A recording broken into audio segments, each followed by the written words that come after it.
Hola, el seminario que voy a realizar es de trastornos del desarrollo puberal.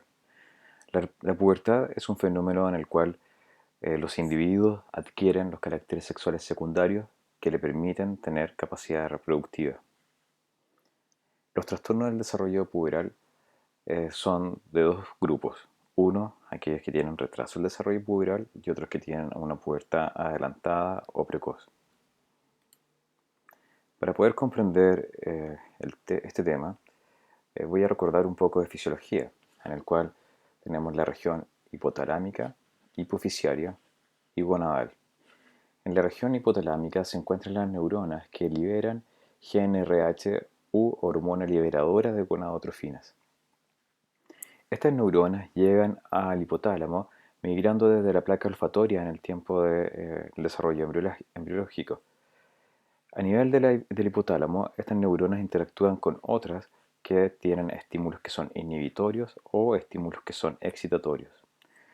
Estas neuronas actúan en forma sincrónica y liberan en forma pulsátil LHRH, la cual a través del sistema portal que baña la adenohipófisis permite estimular los gonadotropos para que liberen FSH, hormona folículo estimulante, o LH, hormona luteinizante, también en forma pulsátil. Este eje pasa por distintos periodos durante nuestra vida. En la vida fetal, las hormonas liberadoras de gonadotrofina comienzan a aumentar en forma progresiva hasta aproximadamente el segundo trimestre.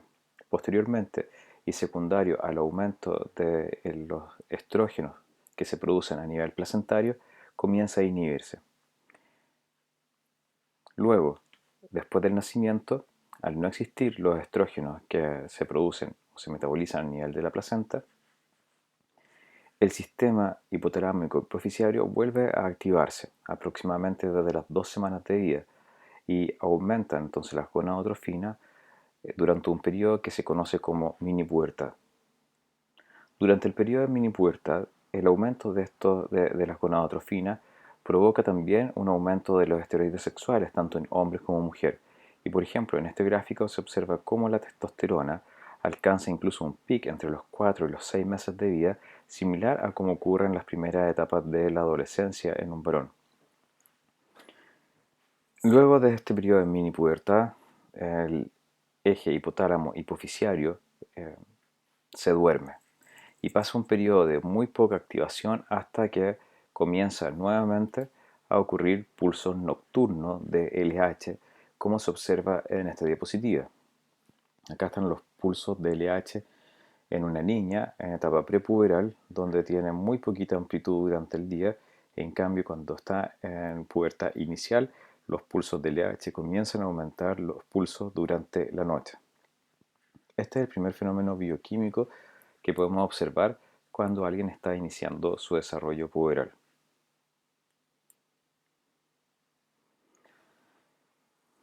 La edad de la primera regla ha sufrido algunos cambios epidemiológicos durante los últimos 2 siglos. En el siglo XIX, la edad de la primera regla en promedio era los 15 años, y esta curva de Gauss que representa la edad de la primera regla tenía una dispersión bastante amplia, porque la población no era una población que fuera 100% sana. En la medida que fue mejorando las condiciones ambientales, la higiene, las vacunas, los antibióticos, y disminuyeron las enfermedades infecciosas y mejoró la nutrición, ya no hubo guerras mundiales, la edad de la primera regla se ha desplazado. Y este fenómeno no tan solo ha ocurrido en Europa, sino que también en Chile y en Estados Unidos. Actualmente la edad de la primera regla es entre los 12 y los 13 años y desde los últimos 30 años ha permanecido similar. En Estados Unidos, en la década del 90, se observó que la edad de la telarquía o el inicio del botón mamario se estaba adelantando en relación a los parámetros de referencia observados durante la década del 70 en Londres por médicos que trabajaban en el Great Ormond Street. Sin embargo, esta edad de inicio adelantada del botón mamario, para los europeos, este trabajo no fue adecuado porque fue solamente por infección y no por palpación. Y como el grado de obesidad en Estados Unidos es tan grande, ellos pensaron que lo que estaban observando era grasa y no tejido mamario. Posteriormente, en Europa, en Dinamarca específicamente, por palpación pudieron documentar que la edad de la telarquía estaba disminuyendo. Y de esta forma ellos pudieron observar que la edad de la telarquía había disminuido aproximadamente 1 año y medio durante el periodo que habían estudiado. Sin embargo, la edad de la primera regla ha permanecido similar desde los últimos 30 años. Entonces, aparentemente lo que se está adelantando es el inicio del botón mamario, pero no necesariamente se está adelantando toda la pubertad. En Santiago, la edad de la primera regla, la menarquia, es diferente en relación a la composición corporal. Las niñas que tienen sobrepeso u obesidad tienen menarquia 6 meses antes que las niñas que son de peso saludable. Esta diapositiva entonces muestra cómo se adelantaba la edad de inicio del botón mamario en Dinamarca en dos periodos de tiempo, la década del 90 y posteriormente después del 2005-2008 en Dinamarca, que se adelantó 1 año y medio. Y la edad de la menarquia en el mismo periodo se ha adelantado solamente aproximadamente 1 mes y medio, 2 meses, lo cual no tiene una importancia desde el punto de vista clínico. Marshall y Tanner en la década del 70 evaluaron niños de un orfanato, que no es la población ideal para sacar patrones de referencia. Ellos fotografiaron a los niños durante su desarrollo puberal y de esta forma crearon la clasificación de estadio de desarrollo puberal de Marshall y Tanner. Ellos consideraron que era normal que las niñas tuvieran desarrollo puberal entre los 8 y los 13 años y los varones entre los 9 y los 14 años. En las tablas de Tanner permite evaluar tanto el desarrollo mamario como el vello púbico y las clasifica en 5 estados. El Tanner 1 de mama no hay botón mamario. En el Tanner 2 se observa botón mamario bajo la areola. Tanner 3 la glándula mamaria sobrepasa la areola. En el Tanner 4 hay varios contornos y en Tanner 5 es la mama adulta. A veces es difícil en el examen físico y se puede confundir mama Tanner 3 con mama Tanner 5, así que hay que tener cuidado durante el examen físico. Otro punto que es importante es que durante todo el desarrollo puberal en una mujer crece aproximadamente 25 centímetros y el estirón puberal ocurre entre Tanner 2 y Tanner 3, cuando la velocidad de crecimiento alcanza aproximadamente 9 centímetros por año, en relación a los 4 a 6 centímetros que crece una niña prepuberal. El vello púbico en Tanner 1 no hay vello púbico. En Tanner 2 comienza un vello que es pigmentado, medulado y rizado sobre los labios mayores. En Tanner 3 el vello púbico alcanza el pubis. En Tanner 4 el vello púbico se extiende hacia la zona inguinal pero la respeta. Y en Tanner 5 es el vello púbico adulto. En Tanner 4 ocurre la primera regla y en Tanner 4 coincide con una edad ósea aproximadamente de 13 años y después de la primera regla las niñas siguen creciendo alrededor de 5 a 8 centímetros más.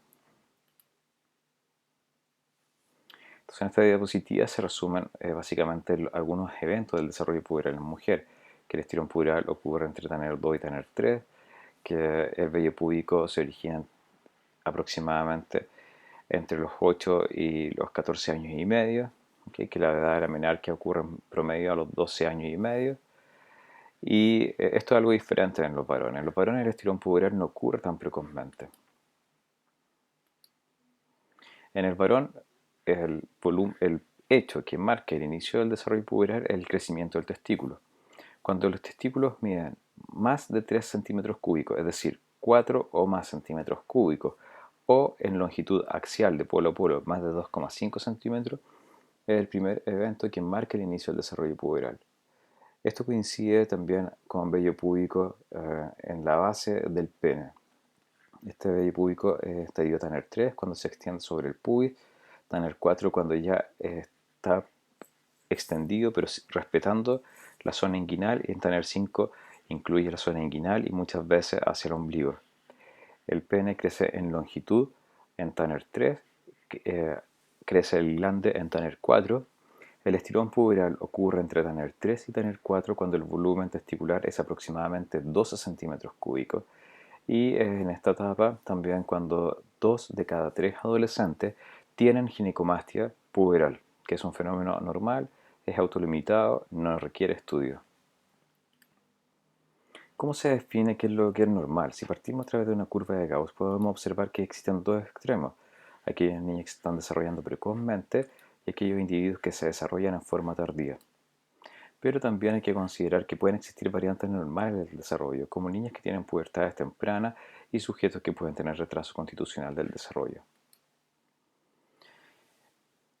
El inicio del desarrollo puberal está determinado genéticamente en un 50 a un 70%, y sobre estos factores genéticos, que lo evaluamos a través de datos familiares, de etnia y de género, influyen señales que llegan al hipotálamo desde señales periféricas de nuestro cuerpo, como son la concentración de leptina, de GH-relina, factores de crecimiento, insulina y esteroides. Y también señales del medio ambiente, como la nutrición, algunos estresores, y también recientemente se han descrito disruptores endocrinos, especialmente algunos insecticidas. Estos factores pueden modular la expresión genética del cuándo y cómo vamos a desarrollarnos, adelantando la edad de inicio del desarrollo puberal, como se muestra en este gráfico, pero también pueden actuar retrasando el inicio del desarrollo puberal. Entonces, ¿qué es lo que es retraso del desarrollo puberal? Retraso del desarrollo puberal, los objetivos van a ser: primero, definir qué es lo que es retraso del desarrollo puberal; dos, qué exámenes son necesarios para el diagnóstico; tres, qué diagnósticos diferenciales se pueden plantear; y cuatro, cómo derivar un paciente con retraso del desarrollo puberal.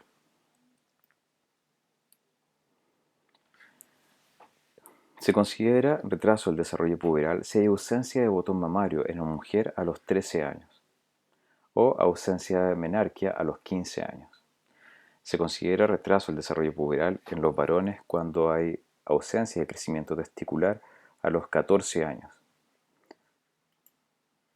Pero también hay que considerar otros aspectos. La progresión puede ser anormalmente lenta. Por ejemplo, cuando se demora más de 4 o 5 años desde que se inició el desarrollo puberal hasta que termina, también deberían ser evaluados. Entonces, esto es un ejemplo de una variante del desarrollo. Un varón de 14 años que consulta por ausencia de desarrollo puberal. Él no tiene antecedentes mórbidos previos, siempre ha sido el más bajo de su curso, su talla actual es 1,46 m, que en la curva de crecimiento queda bajo el percentil 3, pero con un índice de masa corporal que está normal. Su padre mide 1,68 m, que está aproximadamente entre el percentil 10 y 15, pero él creció hasta el segundo año de la universidad. La madre mide 1,53 m y tuvo su menarquia a los 14 años. La talla objetivo genética de este individuo es 1,67 m. Y en el examen físico tiene Tanner 1 y testes menor a 4 centímetros cúbicos. Entonces en este individuo tiene consulta por talla baja. Los padres tienen una talla objetivo genética que está en otra curva diferente a donde está el individuo. Este individuo siempre ha tenido buena velocidad de crecimiento, paralelo a lo normal, y aparentemente como que se desviara de la curva de crecimiento normal cuando todo el resto está en pubertad. Él mantiene una velocidad de crecimiento como un niño prepuber, es decir, 4 o 6 centímetros por año. Al evaluar la edad ósea está atrasada y la relación peso-talla está normal, y el estadio de desarrollo puberal también está atrasado. Esto, que puede ser una variante normal conocida como retraso constitucional del desarrollo, es un diagnóstico de descarte. ¿Por qué razón? Porque muchas patologías también pueden atrasar el desarrollo puberal y provocar talla baja. Entonces, este individuo no debe tener antecedentes mórbidos conocidos, debe tener una nutrición normal, tiene que tener un examen físico y proporciones corporales normal.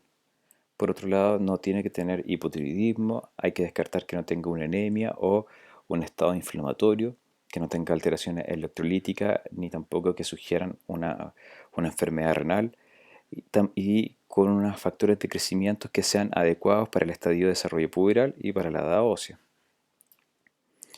Cuando uno va a buscar el antecedente en estos sujetos, puede encontrar que hasta un 60 o un 90% el antecedente de un familiar que se desarrolló en forma tardía. Y en general la talla adulta de estos pacientes es desde el promedio al cuartil inferior de lo que le corresponde por genética, porque tienen un estirón puberal más tardío. ¿Cuál es la causa del retraso constitucional del desarrollo? Aún no se sabe, pero lo que sí se sabe es que tiene en general gran penetrancia y hay un fuerte antecedente familiar, hasta un 50 o un 80% de los casos. Entonces el 50, entre 75 y 80% tiene antecedentes familiares, tiene un patrón autosómico dominante, no está relacionado con el género. Esto afecta tanto a hombres como mujeres, pero suelen consultar más los varones que las niñitas. Esto es un diagnóstico de descarte y no existe ningún examen capaz de hacer la diferencia entre un hipogonadismo hipogonadotrófico y retraso constitucional del desarrollo.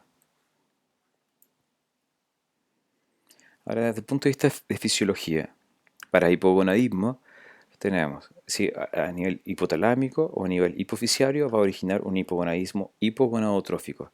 Este hipogonadismo hipogonadotrófico puede ser permanente. Por ejemplo, permanente si es que hay una alteración congénita en el desarrollo de las neuronas que liberan GnRH, como en el síndrome de Kalman.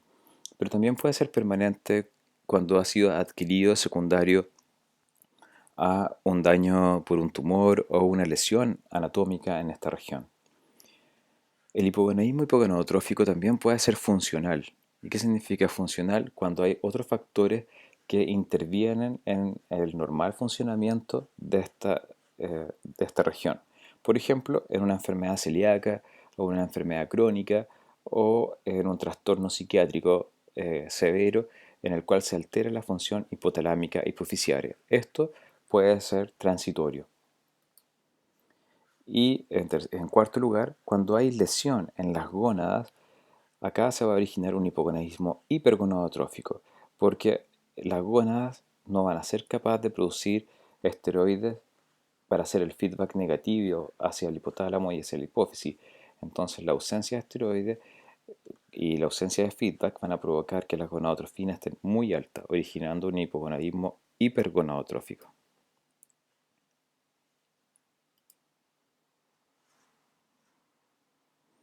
¿Qué exámenes son necesarios para el diagnóstico? Los exámenes de evaluación de primera línea tienen como objetivo descartar que existe alguna patología grave que esté influyendo sobre el desarrollo de la pubertad normal. Luego formulamos el diagnóstico de retraso del desarrollo puberal y en esta etapa las personas que no son endocrinólogos deben derivar para que el endocrinólogo, tanto pediátrico o de adulto, realice los exámenes de segunda línea para buscar el diagnóstico etiológico de este retraso puberal. Los exámenes de primera línea incluyen, en la historia, el patrón de crecimiento de los familiares de primer y segundo grado. Acá generalmente preguntamos la edad de menarquia de la madre, de las hermanas, de las abuelas, de las tías. También cómo creció el padre, los hermanos y los tíos. Como no existe un hito como la menarquia, en los varones a veces puede ser difícil evaluar este punto. Así que preguntamos a qué edad se afeitaron, a qué edad cambiaron la voz, si fue igual que los compañeros de curso, si crecieron después de haber salido del colegio. En la historia también es importante ver si existen enfermedades crónicas, los antecedentes mórbidos de este paciente. Y por otro lado también buscamos algunos elementos que nos puedan hacer plantear si estamos frente a un diagnóstico sindromático. Por ejemplo, discapacidad mental, obesidad, pensando en Prader-Willi, criptorquidia y micropene, que nos hacen plantear con mayor seguridad un hipogonadismo de origen congénito, o la presencia de diposmia o anomia, por ejemplo, en síndrome de Kalman, o el antecedente de haber sufrido radioterapia. También en un paciente que tiene retraso del desarrollo puberal, la velocidad de crecimiento es importante, porque si este sujeto está perdiendo velocidad de crecimiento y no tiene desarrollo puberal, lo más probable es que sea una patología que esté involucrando tanto el crecimiento como el desarrollo. Los pacientes que tienen retraso del desarrollo puberal en general tienen velocidad de crecimiento normal, pero van en paralelo a la curva. El estadio de desarrollo puberal de Tanner tiene que quedar documentado en la ficha para poder tener un elemento para evaluar en el futuro de cómo ha sido el progreso del estadio de Tanner. La edad ósea es un buen punto de partida, porque en general en retrasos constitucional del desarrollo o en otras causas puede estar atrasada. En el análisis bioquímico pretende descartar enfermedades que estén influyendo sobre el desarrollo normal.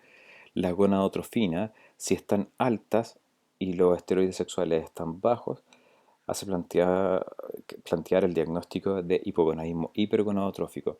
Pero si las gonadotrofinas están normales o bajas, no es posible, con ese solo hecho en un adolescente, plantear hipogonadismo hipogonadotrófico porque también podría ser un retraso del desarrollo constitucional. Hay que evaluar que no tenga hipotiroidismo. Los factores de crecimiento hay que tener cuidado en su interpretación y deberían ser en relación a la edad ósea y el estadio de desarrollo puberal. Y si tenemos la duda, hay que hacer test de estímulos para liberación de hormona de crecimiento y descartar que exista déficit de hormona de crecimiento. También hay que descartar la enfermedad celíaca y hay que consignar el volumen testicular. Y también otro punto que podría ser útil es la determinación de testosterona total. La testosterona total, a diferencia del estradiol, es un buen parámetro para evaluar desarrollo puberal en los varones. En general, este examen debe ser temprano en la mañana y especialmente antes de las 10 de la mañana. Cuando es un valor sobre 20 nanogramos por decilitro, puede predecir que va a existir desarrollo puberal dentro del próximo año. Y un valor sobre 30 a 40 generalmente concuerda con inicio del desarrollo puberal. ¿Qué diagnósticos diferenciales se pueden plantear? Entonces podemos plantear una variante normal como el retraso constitucional del desarrollo, que es un individuo sano, sin patología, que crece en paralelo a lo normal, con edades óseas atrasadas y con un fuerte antecedente familiar que ha ocurrido lo mismo. Hipogonadismo hipergonadotrófico, en el cual tenemos esteroides sexuales bajos con gonadotrofinas altas y que nos deben hacer plantear alteraciones a nivel de la gónada. Y esas alteraciones pueden ser congénitas, por ejemplo, algunos síndromes que se originan por alteraciones estructurales o numéricas en los cromosomas, como el síndrome de Turner 45X o síndrome Klinefelter 47XXI. Pero también pueden haber otras alteraciones que originen falla o disfunción de las gónadas, por ejemplo, disgenesia gonadal y adquiridas también como enfermedades autoinmunes que afectan las gónadas o algunos tratamientos como quimioterapia, radioterapia, etc. El hipogonadismo hipogonadotrófico es un diagnóstico diferencial con el retraso constitucional del desarrollo y es muy difícil a veces hacer el diagnóstico diferencial y solamente la evolución del paciente nos va a permitir eh, poder llegar al diagnóstico etiológico. En el hipogonadismo hipogonadotrófico hay que descartar que no sea funcional, por ejemplo, una patología que esté interfiriendo con el normal funcionamiento del eje hipotálamo hipoficiario gonadal, o puede ser definitivo en el caso que sea una alteración congénita, por ejemplo en el síndrome de Kallmann, o una lesión que destruyó esta región.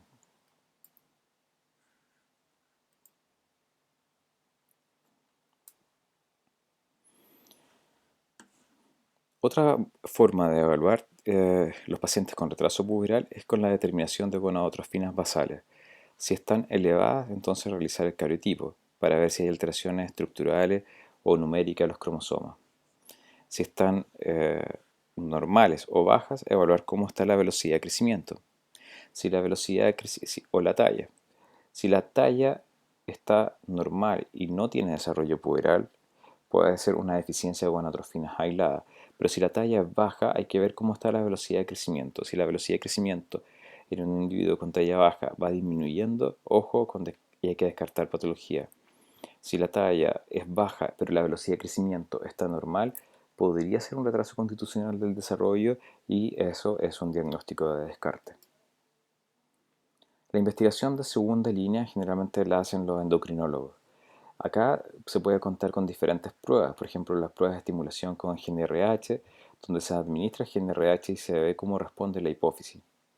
O también pruebas de beta-gonotrofina coriónica, donde se administra beta-gonotrofina coriónica que actúa sobre el receptor de LH en el caso de los varones, produciendo liberación de testosterona. También se puede determinar inhibina, que con esto se evalúa las células de Sertoli, la prolactina para descartar que existe una hiperprolactinemia, evaluar otros ejes de la región hipotálamo hipoficiario. La resonancia magnética de la región hipotálamo hipoficiario con cortes complementarios de surco y bulbo olfatorios Se solicita especialmente en aquellos que tienen síntomas o signos de patología neurológica o si ya tienen igual o más de 15 años en un individuo y todavía no tiene desarrollo puberal y sus exámenes son sugerentes de un hipogonadismo hipogonadotrófico. También se pueden utilizar el cariograma en hipogonadismos hipergonadotróficos y muchas veces lo asociamos a Fitch de cromosoma X e Y en el caso que nos quede duda si existe un mosaicismo de alteraciones estructurales o numéricas de los cromosomas sexuales. Y posteriormente también en base al fenotipo se puede realizar estudios genéticos con paneles que estudian varios genes relacionados con el desarrollo embriológico y funcional de las neuronas que liberan GNRH y las neuronas que liberan gonadotrofina a nivel hipofisiario.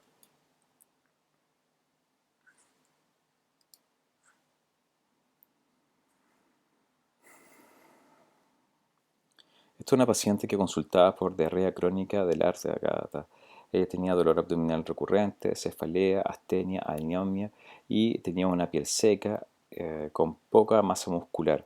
Ella se quejaba entonces de ausencia de desarrollo puberal a los 14 años, 5 meses. Esta persona tenía una enfermedad celíaca. ¿Cómo derivar un paciente con retraso puberal? Con la historia clínica, con la curva de crecimiento, con la radiografía de Carpo para la edad ósea. También es necesario realizar algunos exámenes, por ejemplo, descartar que existe anemia o inflamación, ver que tenga una adecuada función renal y hepática, que no existan alteraciones en los depósitos de fierro, que no tenga enfermedad celíaca, que no tenga hipotiroidismo, que no tenga hiperprolactinemia, que no exista en forma concomitante deficiencia de hormona de crecimiento. Las gonadotrofinas nos van a orientar si este hipogonadismo es hipogonadotrófico o hipergonadotrófico y los esteroides sexuales en algunos casos. Pubertad precoz. El objetivo de este segmento es definir el concepto de pubertad precoz, telarquía prematura y pubarquia prematura. Explicar las diferencias entre pubertad precoz central y periférica, describir las principales etiologías de pubertad precoz, esquematizar el estudio de un sujeto con sospecha de pubertad precoz. Ahora, ¿cómo se define pubertad precoz? Es la presencia de botón mamario en una niña antes de los 8 años o crecimiento testicular mayor de 4 cc antes de los 9 años. En general, la pubertad precoz también se asocia a aceleración de la curva de crecimiento. ¿Por qué razón? Porque el aumento del estrógeno va a provocar una maduración rápida del cartílago de crecimiento. Eso lleva a una aceleración en la edad ósea, generalmente 1 año y medio a 2 años más sobre la edad cronológica. En la mujer, en la ecografía pélvica, se puede observar un útero de más de 3,5 centímetros. Un útero de más de 3,5 centímetros es un factor predictor positivo para el inicio del desarrollo puberal de un 80%. El volumen de los ovarios puede estar más de 2 centímetros cúbicos. Y en general, se considera que hay activación del eje hipotálamo hipoficiario cuando la hormona luteinizante basal es mayor de 0,3 miliunidad internacional por mililitro o post-estímulo con GnRH mayor de 5. Pero existen variantes normal de la pubertad precoz, que es la telarquía prematura aislada. Eso es la presencia de botón mamario, pero sin que exista una pubertad precoz. Por ejemplo, en pubertad precoz central hay una velocidad de crecimiento que está acelerada, niveles de estradiol plasmático que suelen estar normales o bajos. En el colpocitograma hay células superficiales que indican que hay estrogenización de la mucosa genital y los niveles de LH son mayores que los niveles de FSH y se pueden observar folículos ováricos. En la telarquía prematura aislada, en cambio, la velocidad de crecimiento sigue siendo normal, no hay aceleración de la edad ósea, los niveles de estradiol son normales. En el colpocitograma no hay evidencia de estrogenización de la mucosa vaginal y si se realizara un test de LH-RH, los niveles de FSH superan a los niveles de LH. Y generalmente en la ecografía pélvica se va a mostrar un útero que es pequeño, con ovarios menor de 2 centímetros cúbicos. En el caso que exista una pubertad precoz periférica, es decir, acá la pubertad ocurre en ausencia de activación del eje hipotálamo hipoficiario, puede haber con una concentración muy alta de estrógeno con niveles suprimidos de gonadotrofina. En este caso, la velocidad de crecimiento puede no haber alcanzado a acelerarse y la edad ósea a veces puede no estar acelerada porque la pubertad precoz periférica, al no depender de la activación del eje hipotálamo hipoficiario, puede ser brusca y muy acentuada los niveles de estradiol. Acá pueden haber tumores ováricos o quistes ováricos, por ejemplo, o tumores testiculares. Entonces, la pubertad precoz tenemos que definirla en dos grupos: cuando existe activación del eje hipotálamo hipoficiario o cuando esta pubertad ocurre en forma independiente de la activación del eje hipotálamo hipoficiario. Si es una pubertad precoz central, esto lo vamos a definir con la LH basal o en un test de LHRH, que sería lo ideal. Si es una pubertad precoz central, hay que hacer una resonancia nuclear magnética, especialmente en los varones y en las niñas que son menor de 6 años. En general, en una pubertad precoz central en un varón, alrededor de la mitad puede tener una lesión intracraniana oculta. En cambio, en una mujer, alrededor del 85% es idiopático, es decir, no tiene una lesión intracraniana oculta. Son factores de riesgo para tener una lesión intracraniana oculta en una mujer: tener desarrollo puberal antes de los 6 años, niveles de estradiol sobre el percentil 60 para el valor de referencia y además concomitantemente haber existido la presencia de pubarquia. La pubertad precoz periférica, acá el eje hipotálamo hipoficiario no está activado. ¿Por qué razón? Porque hay activación o producción de esteroides sexuales en forma independiente a nivel de la gónada, por ejemplo un quiste ovárico, o a nivel de la suprarrenal, como podría ocurrir en hiperplasia suprarrenal no clásica, o también tener otras fuentes, como una fuente exógena de esteroides sexuales. En pubertad precoz central de origen orgánico, una de las lesiones más frecuentes es el amartoma hipotalámico. El amartoma hipotalámico puede asociarse a crisis epiléptica o crisis que son gelásticas.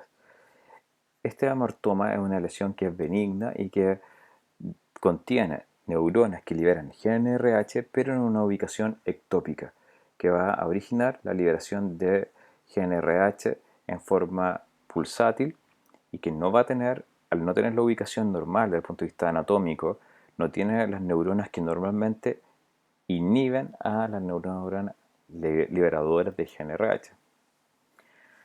Hay otro síndrome que es el síndrome de McCune-Albright, que es causa de pubertad precoz periférica. En este síndrome, mucho más frecuente diagnosticado en niñas, existe la triada clásica de manchas café con leche, displasia fibrosa del hueso y tienen funciones endocrino autónomas. Y esto se origina por una mutación activante en la subunidad alfa de la proteína G. Normalmente las hormonas actúan sobre este receptor que tiene 7 dominios transmembrana, permitiendo activar la proteína G, expulsando la subunidad alfa y activando la adenilciclasa, aumentando la concentración de AMP cíclico. En McCune-Albright existe una activación de esta subunidad alfa en forma independiente de la presencia de hormona o de activación del receptor. Y esto va a originar entonces una pubertad precoz periférica.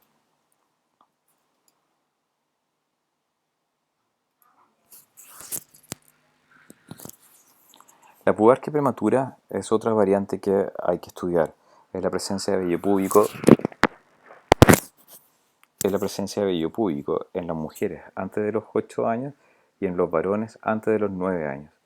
Son diagnósticos diferencial, la hiperplasia suprarrenal congénita clásica o no clásica y también la presencia de tumores suprarrenal u otros tumores virilizantes.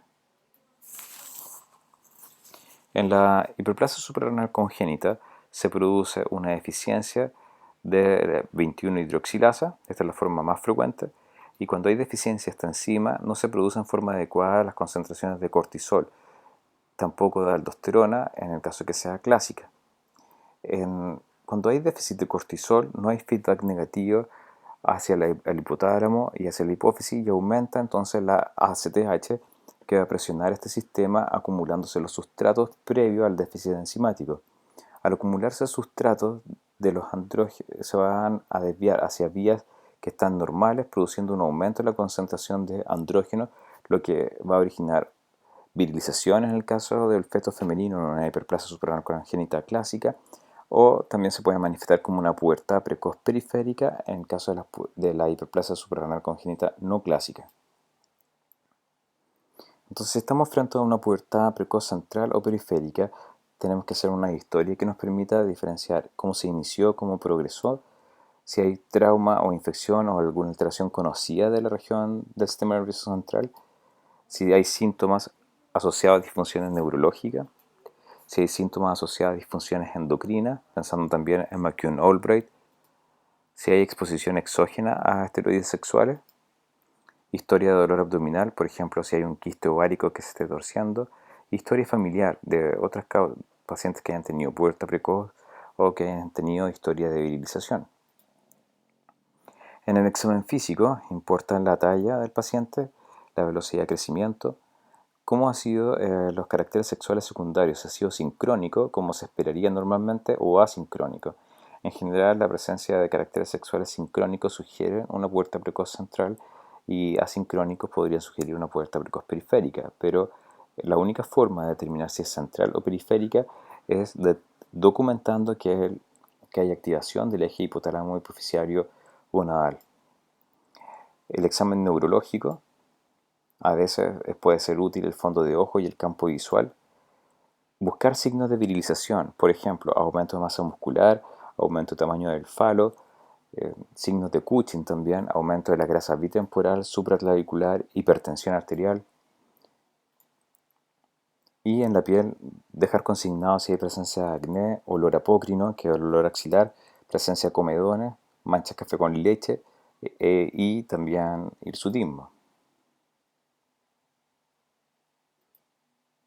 En el examen de apoyo, en las imágenes, la radiografía de carpo para edad ósea, generalmente en pubertad precoz, está adelantada más de 1,5 a 2 años, y la ecografía pélvica, donde hay que realizar esta ecografía con bastante líquido en la vejiga para tener una buena ventana sobre los genitales internos y de esta forma caracterizar cómo se ve el útero. El útero, si tiene una estructura tubular, es sugerente de un útero prepuberal. En cambio, el útero, si ya ha perdido esta forma tubular y adquiere como una forma de pera invertida, entonces eso generalmente, cuando se puede identificar bien el fondo del útero, del cuerpo en relación al cuello, ¿okay?, sugiere que hay efecto estrogénico. O también la presencia de volúmenes ováricos mayor de 2 centímetros cúbicos y la presencia de una línea endometrial gruesa. También en algunos casos se puede solicitar ecografía o TAC o escáner o resonancia incluso del abdomen para ver imágenes a nivel de la suprarrenal y la resonancia magnética del sistema nervioso central. Recordando que la resonancia de silla turca no siempre va a permitir ver la región supracelular, así que en algunos casos es necesario hacer una resonancia de encéfalo y de silla turca.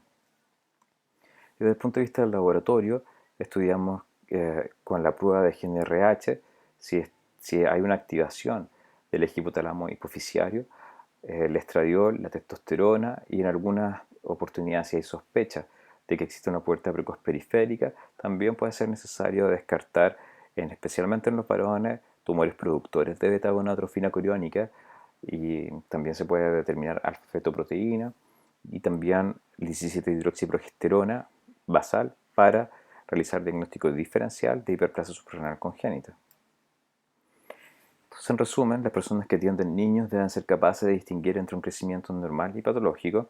Es importante hacer el diagnóstico diferencial entre pubertad precoz central y pubertad precoz periférica, siempre buscar la etiología de esta pubertad precoz para un adecuado tratamiento y seguimiento. Muchas gracias.